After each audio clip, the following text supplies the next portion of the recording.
Retail janitorial industry, case of modern-day slavery. Good afternoon, everybody, and thank you so much for being here. Estamos en esta conferencia de prensa para dar a saber a la comunidad. We're here today to let the entire community know about what's happening in the retail cleaning industry and to let folks know that we, the workers, are united to improve this industry. I worked in retail cleaning, and I had to work 2 jobs because the wages were so low. There are many workers that say 10 years ago they were making $10 to $11 an hour. Today, many workers report that they're doing almost double the workload and making about $7.50 to $8 an hour. We've recovered over $50,000 in unpaid wages and damages for retail cleaning workers. This study, titled A Dirty Business, Worker Exploitation in Minnesota's Retail Janitorial Industry.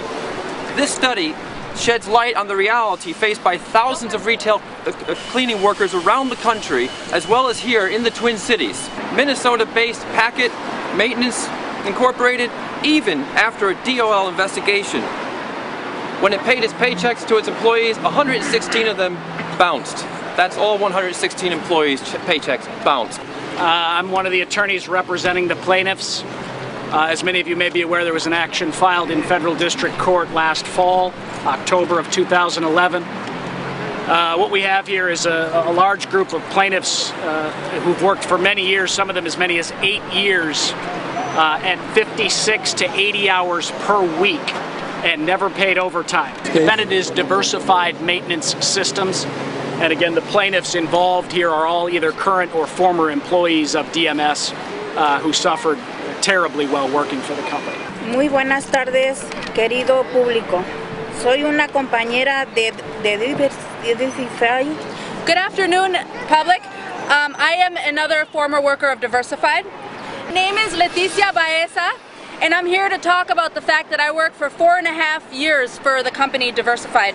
I worked for this company 7 days a week without any days off and working 8 hours a day. I was never paid overtime rate for those hours that I worked. They threatened me, telling me that if I didn't do what they were telling me to do, that the doors of the store were very wide and that we could leave right out of those doors. But my supervisor at the store told me that I was doing very good work and that there had never been any problems with my work. Yo soy Alejandro y trabajo para Diversify limpiando Kmart y Best Buy. My name is Alejandro and I work for Diversified cleaning Kmart and Best Buy. And one example of this is that many of us have seen our workload increased and our wages lowered. What would happen if there were not people who were cleaning these stores? These stores would lose their prestige, they would lose their clientele, and they would lose their good image. On May 1st, us cleaning workers are going to be leading a march starting right here, and we ask you to be present. I just want to say, I was told a couple of weeks ago that I had to work 7 days a week to keep my job. I can't take a day off. So I wanted my Sundays off. They told me I couldn't do it. They have no one to come in for 1 day to cover me. So we're working 7 days here. Do you get paid overtime? No, we don't.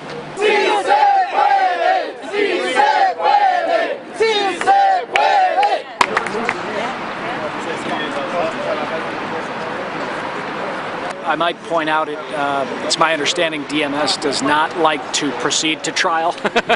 They fight it, hope to crush it. Okay. They have settled some other labor issues? Yeah, they've settled a number of very similar complaints in other states.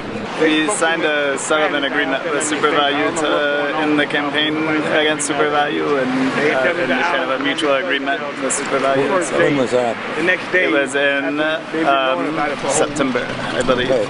Oh, okay. You're pleased with the outcome? Bad management. Yes, both sides we've been able to settle it and move forward.